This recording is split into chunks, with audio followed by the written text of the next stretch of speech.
Bonjour chers auditeurs de la radio Tongossa, nous sommes aujourd'hui à la Paris Games Week à Paris, porte de Versailles, et nous sommes sur le stand de la plateforme Twitch et nous sommes en compagnie de Benjamin qui va nous présenter ce site et cette plateforme d'échange. Bonjour Benjamin. Bonjour. Alors, pour vous expliquer très rapidement ce que c'est que Twitch, c'est une plateforme de live streaming, donc du stream en temps réel. Donc vous pouvez retrouver tout ce qui est jeu et ne serait-ce que les communautés sur cette plateforme.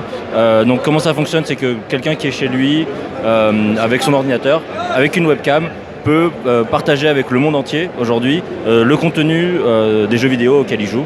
Et on peut retrouver ça sur notre plateforme. Donc voilà. Et quelle est la quantité, la variété de jeux? Il y a combien de jeux parmi les plus connus? Alors, les jeux, aujourd'hui, il y en a 250, que je vous dis pas de bêtises.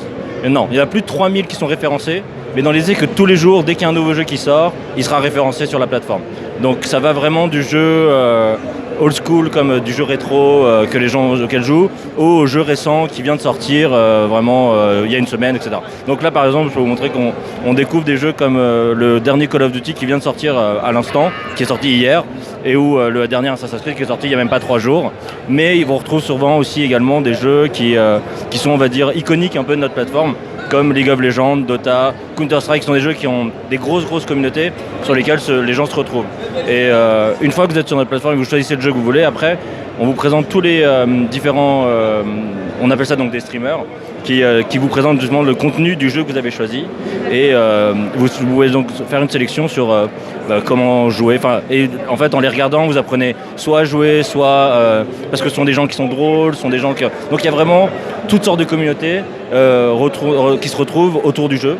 Et donc qui partagent ça ensemble, parce que l'expérience de Twitch en fait, c'est que vous avez le streamer et le chat, donc vraiment, et qui est très présent, et donc le streamer interagit avec le chat pour justement voir comment eux réagissent à comment ils jouent, ce genre de choses, etc. Donc c'est vraiment sur l'instant, et c'est ça qui est vraiment incroyable avec notre plateforme, c'est que les gens peuvent directement avoir le ressenti du public et sur ce qu'ils ont envie de, ce qu'ils font, et s'ils veulent changer, faire des choses, etc. D'accord. Donc, comment ça fonctionne? C'est un abonnement? C'est un accès gratuit? Alors, pour jouer, enfin pour streamer sur la plateforme, c'est tout à fait gratuit. C'est-à-dire qu'il faut juste un bon internet. C'est la règle d'or. Il faut à peu près 5 mégas d'upload pour pouvoir bien streamer sur notre plateforme, dans des bonnes conditions. Donc tout ça c'est gratuit. Ensuite vous avez une idée de monétisation en tant que streamer. C'est-à-dire que quelqu'un qui lui stream, au bout d'un moment peut avoir des abonnés. Donc ce sont des gens qui vont payer de 5 à 25 dollars par mois pour le soutenir. Et vous avez sinon tout ce qui est donation et quelque chose qui est interne à notre plateforme qui s'appelle les bits, qui est pareil, c'est une monnaie digitale que les gens peuvent acheter et ensuite donner aux streamers. D'accord, merci. Donc vous m'avez dit récemment vous avez eu Call of Duty, et quels sont les prochains jeux qui arrivent?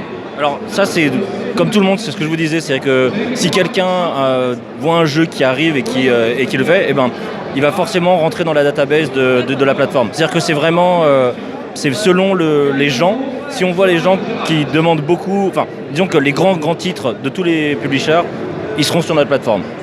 Donc vous pouvez toujours trouver du contenu du jeu qui sont les jeux du moment sur la plateforme, parce que de toute façon ils seront là. Mais même les jeux un peu plus niches, si on se rend compte que y a beaucoup de demandes, il y a des choses qui arrivent, etc., ils seront rentrés dessus et vous pourrez très facilement les retrouver. D'accord. Je crois qu'il y a des communautés aussi. Alors chaque personne a c'est même plus compliqué, parce que chaque personne a sa communauté, mais chaque communauté appartient à un jeu. Donc c'est ça qui est bien, c'est que en suivant un jeu, on peut suivre une communauté et donc ne pas suivre qu'un seul streamer, mais peut-être 2, 3, 4, et ça fait que vous avez du contenu tout le temps.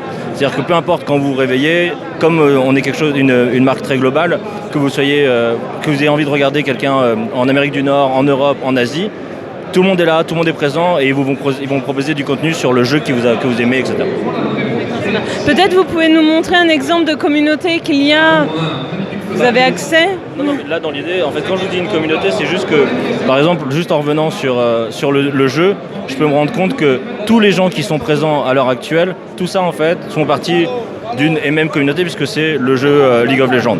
Et donc en cliquant sur n'importe quel autre stream, je vais retrouver le jeu que j'aime avec des gens qui apprécient également ce jeu. Et donc ils parlent de la même chose et ils peuvent interagir ensemble.